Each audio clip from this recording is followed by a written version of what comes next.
Hey, herzlich willkommen zu Joghurt und Reiswaffeln, deinem Podcast für die wirklich wichtigen Fragen im Leben. Was esse ich heute und warum hasse ich mich bloß so sehr? Lass es dir schmecken. Wow, ich muss echt dringend zum Friseur.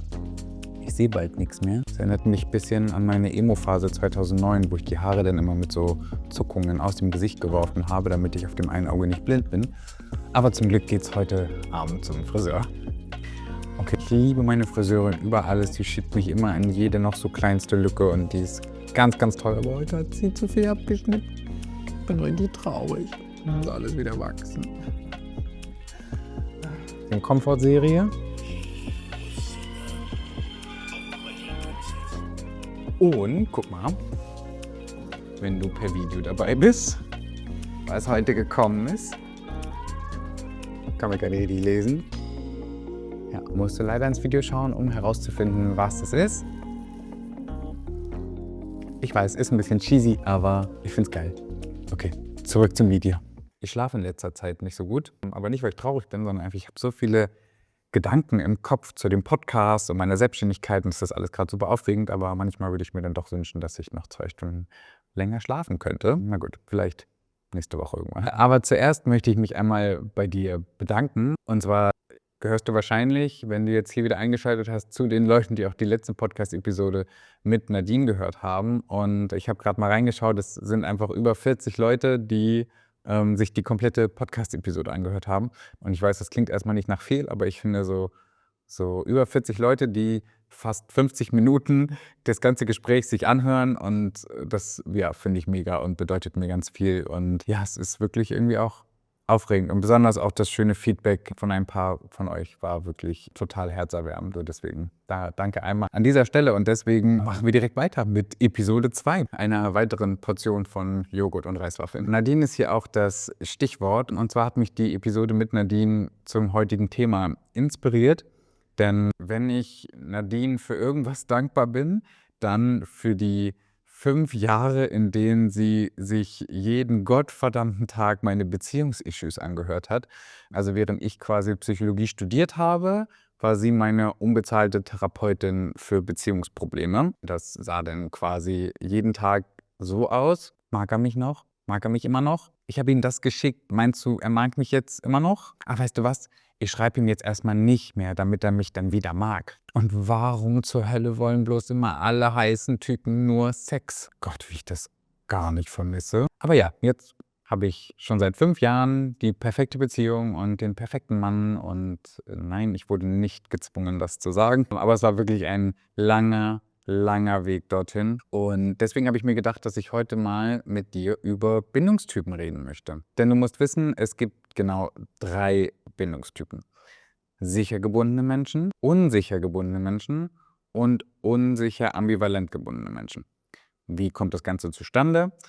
Bei den sicher gebundenen Menschen ist es so, die bekommen von ihren Eltern oder den primären Bezugspersonen in der frühen Kindheit ganz viel Liebe, egal was sie machen, quasi dieses, wie nennt man das so schön, so die bedingungslose Liebe. Dann gibt es die unsicher gebundenen Menschen, bei denen ist es leider nicht so gewesen, aus welchem Grund auch immer hatten die Eltern nicht die Kapazitäten, dem Kind zu zeigen, dass es geliebt wird. Und bei den unsicher ambivalent gebundenen Menschen ist es so, die Eltern dem Kind schon die Liebe gegeben haben, wenn es möglich war, aber manchmal eben auch nicht. Also dass das nicht konstant war, dass das Kind für das gleiche Verhalten hat es halt mal Liebe bekommen und mal nicht. Und somit haben die Eltern oder die primären Bezugspersonen das Kind so ein bisschen verwirrt zurückgelassen. Sagen wir es mal so salopp mal zusammengefasst. So, und wie wirkt sich das Ganze aus? Im Prinzip suchen wir dann in unseren Beziehungsmustern, in welchem du dann auch quasi gerade unterwegs bist, nach dem, was du als Kind gelernt hast. Das heißt, sicher gebundene Menschen bekommen Liebe und geben Liebe zurück. So, happy people, super boring. Bin bloß neidisch. Menschen mit dem vermeidenden Bindungsstil, die bekommen Liebe und ziehen sich halt anschließend zurück, weil sie das halt nicht gewohnt sind, Liebe zu bekommen. Das ist quasi in den Augen nicht attraktiv, weil so gehört sich das ja nicht in einer Beziehung, so haben sie das ja gelernt.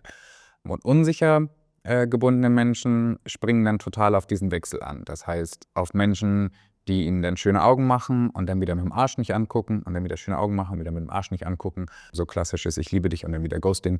Das finden unsicher ambivalente Menschen, also Menschen mit einem unsicher ambivalenten Bindungsstil wieder total toll oder fühlen sich davon angezogen, weil sie das nun mal so gelernt haben. Dann gehen wir jetzt nochmal einen Schritt weiter und schauen uns aber an, warum das Ganze so tricky ist. 2 sicher gebundene Menschen, die finden sich in der Regel zu langweilig.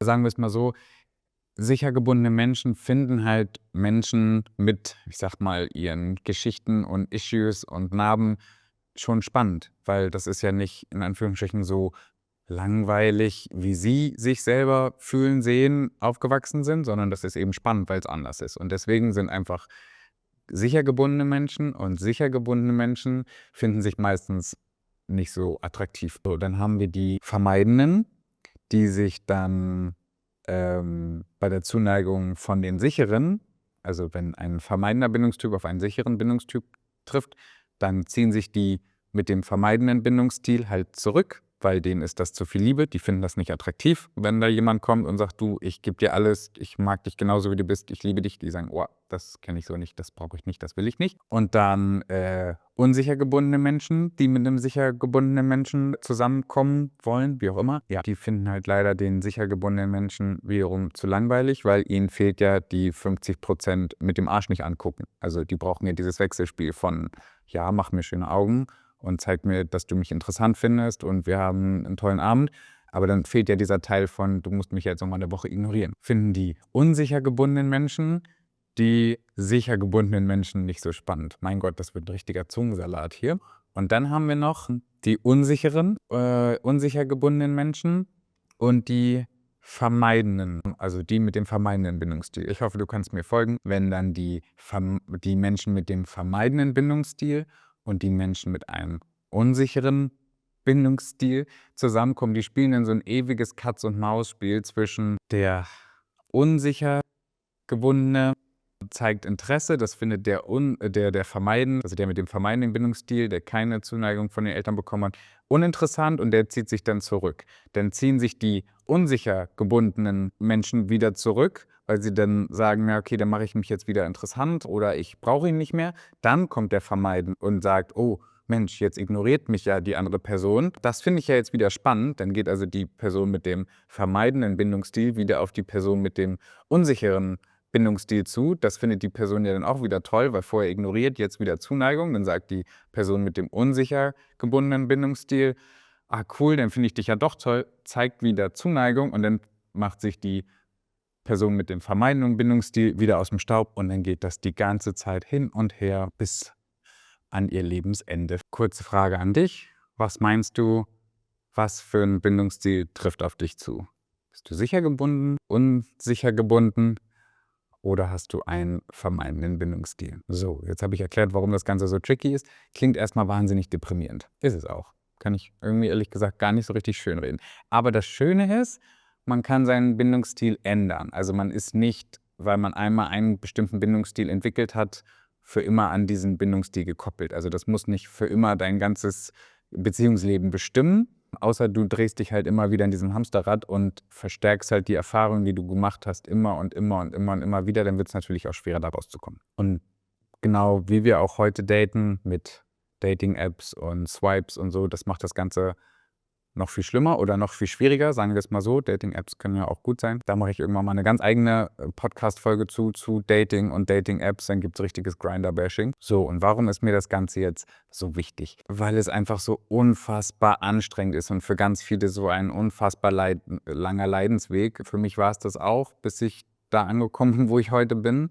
Das hat mir so viel Energie gezogen und so viel Akku im wahrsten Sinne des Wortes. Und deswegen dachte ich, dass ich mal hier meine Erfahrungen teile, so ein bisschen meine Geschichte erzähle. Und vielleicht kannst du da das ein oder andere ja auch für dich mitnehmen. Und denn bei mir war das auch so, dass ich so aufgewachsen bin, dass meine Eltern doch sehr bemüht waren, mir Liebe zu geben. Ich habe ganz tolle Eltern. Aber ja, da war es auch nicht immer möglich, mir zu zeigen, dass man mich liebt. Einfach weil es da auch mit Scheidung und Co. einfach Themen gab, die dann dazu geführt haben, dass man halt nicht immer Zeit für das Kind hatte. Und so habe ich auch erstmal direkt so einen unsicher ambivalenten Bindungsstil entwickelt. Und dann hatte ich meinen ersten Freund mit 15, der hat in Hamburg gewohnt. Der war schon der war schon 20, der war schon voll alt, was man damals ja so gedacht hat. Also mit, oh mein Gott, der ist schon 20, der hat das Leben schon voll verstanden, der arbeitet schon und so weiter. Dann ist man selber 20 und denkt sich so, oh mein Gott, man hat einfach gar keine Ahnung von gar nichts und man ist selbst noch ein Kind. Und der hat genau dieses Bindungsmuster, was mir meine Eltern mitgegeben haben, komplett verstärkt. Der war eigentlich ein echt netter Typ, so. Aber das war wirklich das klassische Beispiel von, ich liebe dich, ich habe keine Zeit für dich. Ich liebe dich, ich melde mich eine Woche nicht. Ja, das war dann quasi der perfekte Grundstein, um mein Bindungsmuster nochmal so richtig schön zu vertiefen.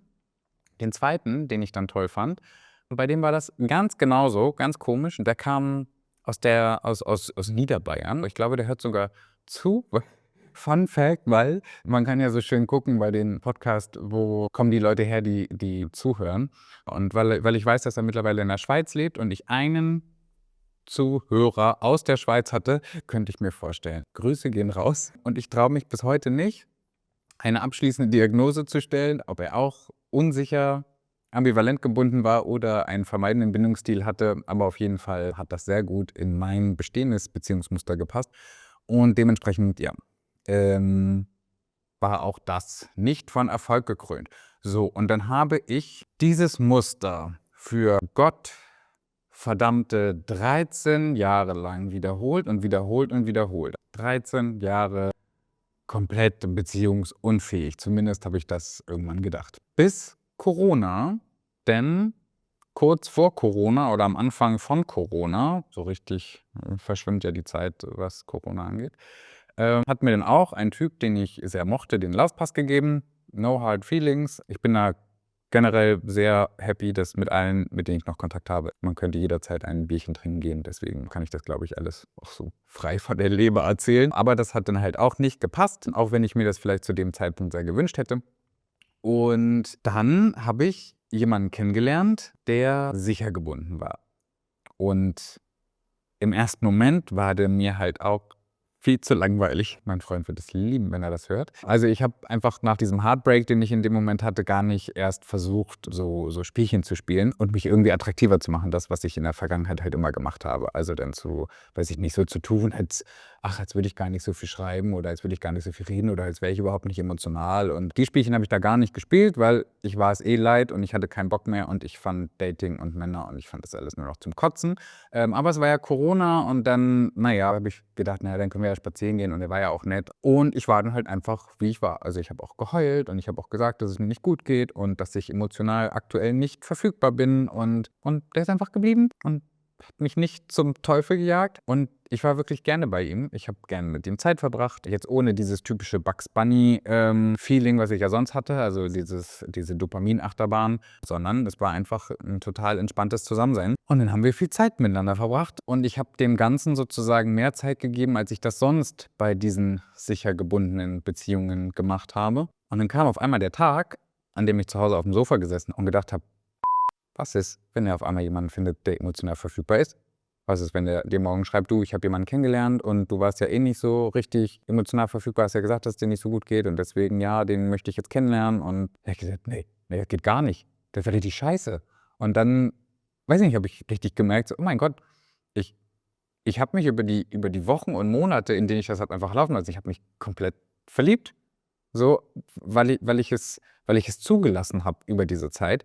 Und dann war ich super romantisch und habe ihm dann eine WhatsApp geschrieben, weil ich ja wusste, dass er eigentlich gerne mit mir zusammen sein wollen würde und habe einfach nur geschrieben, wir sind jetzt zusammen. Und darauf hat er geantwortet, okay. Und das war vor 5 Jahren. So, und dann denkst du dir jetzt wahrscheinlich, ja, schön für dich, was soll ich damit anfangen? Und ich würde gerne an dieser Stelle so eine kleine Message rausgeben, die ich quasi auch 13 Jahre lang nicht hören wollte.